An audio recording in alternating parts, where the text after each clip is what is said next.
Our name of our game is Past Class. It is a board game. We kind of went off of the idea of Clue, but in a kind of classy sort of way. So it's a puzzle game that requires you to work with a partner to complete each subject of the class. Each team starts in the cafeteria, rolls the dice, and then you move around the board. There are different rooms for different school subjects, and each subject has its own objective or game. The first team to solve every room is the first team to pass class, and they win the game. Our age group is ages 9-11. Children at this age are starting to strategize and might want to play a little more complex of a game than something like Chutes and Ladders. Our game focuses on all three aspects of development. Physical, we have a gym class, and in the gym class it requires you to play catch with a partner, and this trains your fine motor skills. In physical development, the frontal lobes become more development and improvements in logic are being seen, planning and memory are obvious. The children's attention span is also improved as the prefrontal cortex matures. There's also a significant amount of obesity in this age group. A decreased participation in school physical education and youth sports is just one of the many factors that has led to an increase in children being overweight or obese. So we try to incorporate physical activity in gym class, in our game. So there's been in 2015, 18.4% of 6 to 11-year-olds were obese. So we're just really trying to focus on this aspect of the game. Cognitively? So for cognitive development, this is where kids are experiencing that like cognitive operational stage where logic can be seen, touched, or experienced. And so this game, we have classes like math, history, and science, which all kind of use those logic aspects to really focus in on being able to like think. We have math problems where you try and solve like math equations, very early algebra.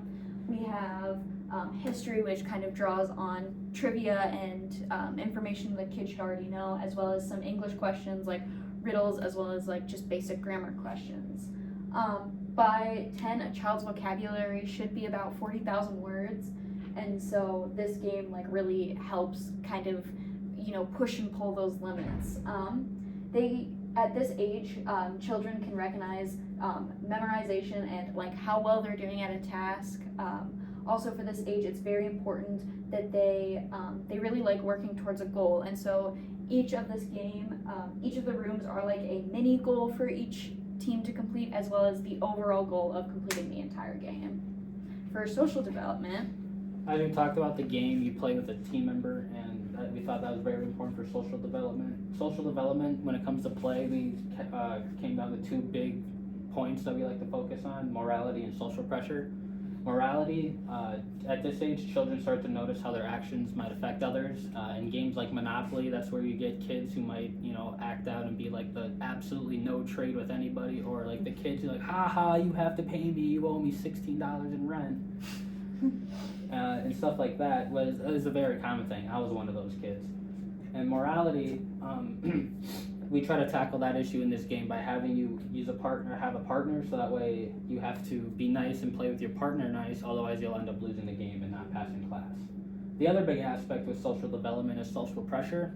When losing a game, and especially like if you start losing the game really early, kids tend to lose their motive to play and end up not having fun. This is where something like Chutes and Ladders, where we liked and we took an aspect from where like if you're playing the game and you get a question right, you get an extra dice roll.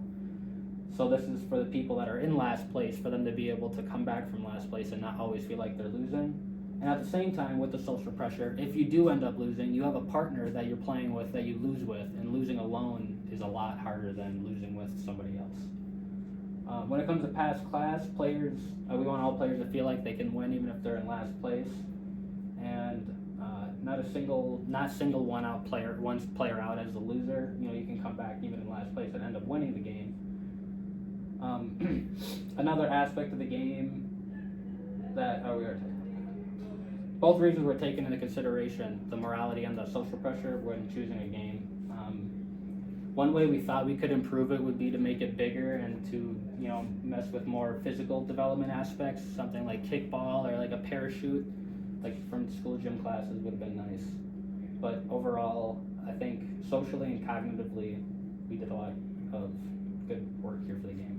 Yes, we're very happy overall with this game. Yep.